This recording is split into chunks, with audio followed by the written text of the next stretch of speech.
Bonjour Nawal Rafik El-Mreni. Bonjour. Adjointe au maire de Strasbourg, en charge des affaires internationales et européennes. On va parler avec vous de cette victoire juridique. Les sessions plénières du Parlement européen se tiendront à Strasbourg. C'est la Cour de justice qui l'a décidé. On va commenter cette décision.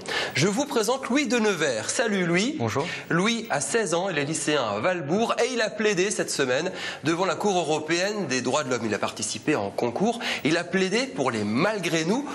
Tu vas nous expliquer pourquoi les malgré nous et pourquoi à 16 ans on se retrouve devant cette cour dans un instant. Avant cela, Nawal, je parle de victoire juridique. Ça en est vraiment une. C'est une victoire pour les pro-strasbourgeois, pro-Strasbourg, capitale européenne. Incontestablement. Cet arrêt donc, qui est intervenu hier, le 13 décembre, de la part de la Cour de justice de Luxembourg, entérine deux choses en fait. Le premier, c'est la suite d'une jurisprudence constante de la Cour de justice de Luxembourg qui impose le respect des traités. Et que disent ces traités? Les 12 sessions plénières se tiennent à Strasbourg. On rappelle l'affaire. En gros, il y avait des sessions à Strasbourg et des eurosceptiques, les Anglais pour pas le nommer, avaient tripatouillé, pour être très clair, dans les textes pour que les sessions soient réduites à un minimum. C'était les fameuses sessions du mois d'octobre. La France a dit non, tout doit se tenir à Strasbourg et non pas à Bruxelles, et c'est ce qui s'est passé.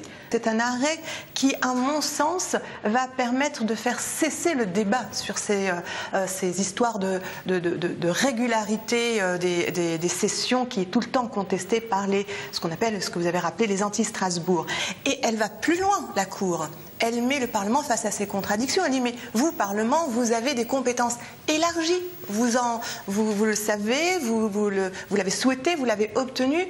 Donc, 2 jours de session est insuffisant pour traiter de travaux et d'un ordre du jour important compte tenu de vos compétences. En tout cas, pas suffisant pour avoir un débat citoyen, des citoyens que vous êtes supposés représenter. Ça veut dire qu'aujourd'hui, Strasbourg est définitivement capitale européenne, qu'il y aura des sessions parlementaires de 4 jours au Parlement à Strasbourg toute l'année.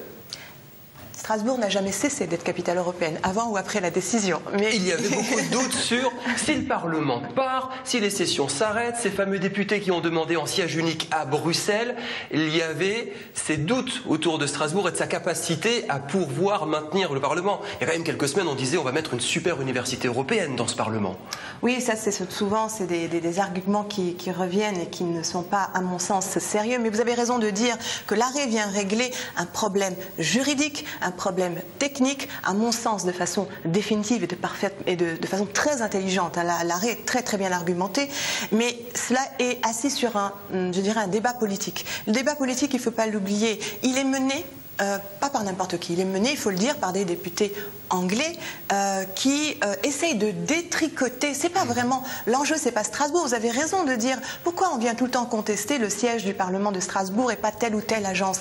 Parce que les Anglais, les députés anglais, tentent de détricoter ce projet européen. Et on rappelle qu'en Angleterre, ils sont en train d'imaginer un référendum pour sortir de l'Union qui pourrait arriver dans les prochains mois quand même. Vous avez raison de mentionner, c'est effectivement donc tout un processus mené par les Britanniques. Je ne partirai pas en vacances en Angleterre cet été. Mais je n'ai rien contre l'Angleterre que j'aime beaucoup. Là, je parle d'un programme politique de députés anglais qui a une autre conception de l'Europe qui n'est pas la mienne. Juridiquement, judiciairement, on a compris, c'est écrit, c'est fait, c'est acté.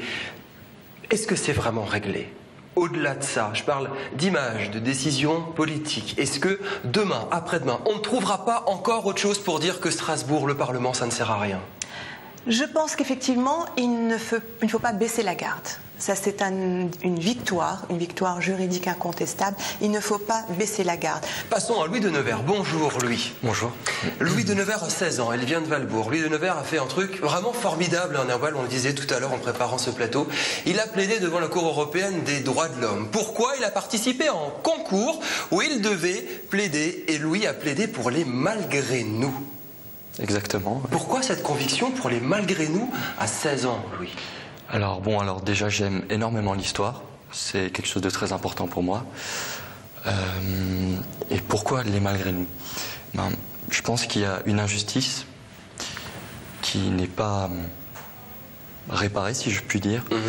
Les malgré nous d'Alsace-Moselle, c'est cette des reconnaissance femmes. des incorporés de force. Voilà, ça. Exactement. Ce sont des femmes, mais aussi des hommes enrôlés de force dans l'armée allemande durant la Seconde Guerre mondiale. plus de jeunesse. Moi, j'ai 16 ans, j'ai la chance de pouvoir profiter de ma jeunesse. Et ces gens n'ont pas eu cette chance. Ils n'ont pas été entendus, ils n'ont pas été entendus, oui. Qu'est-ce que vous leur avez dit sur ces malgré nous? C'était quoi le message fort que vous leur avez fait passer cette semaine? Alors, j'ai plaidé pour eux, donc je leur ai dit, j'ai parlé des malgré nous. J'ai cité des témoignages de gens qui ont beaucoup souffert de cela. Mon objectif, ce n'était pas d'avoir la première place, enfin si, pour pouvoir me rendre à Caen. C'était en concours pour aller à Caen, et voilà. Si on gagne à Caen, on va à New York au siège de l'ONU. Faire entendre les malgré nous, leurs paroles au-delà de l'Alsace-Moselle, à un niveau plus national, si je puis dire.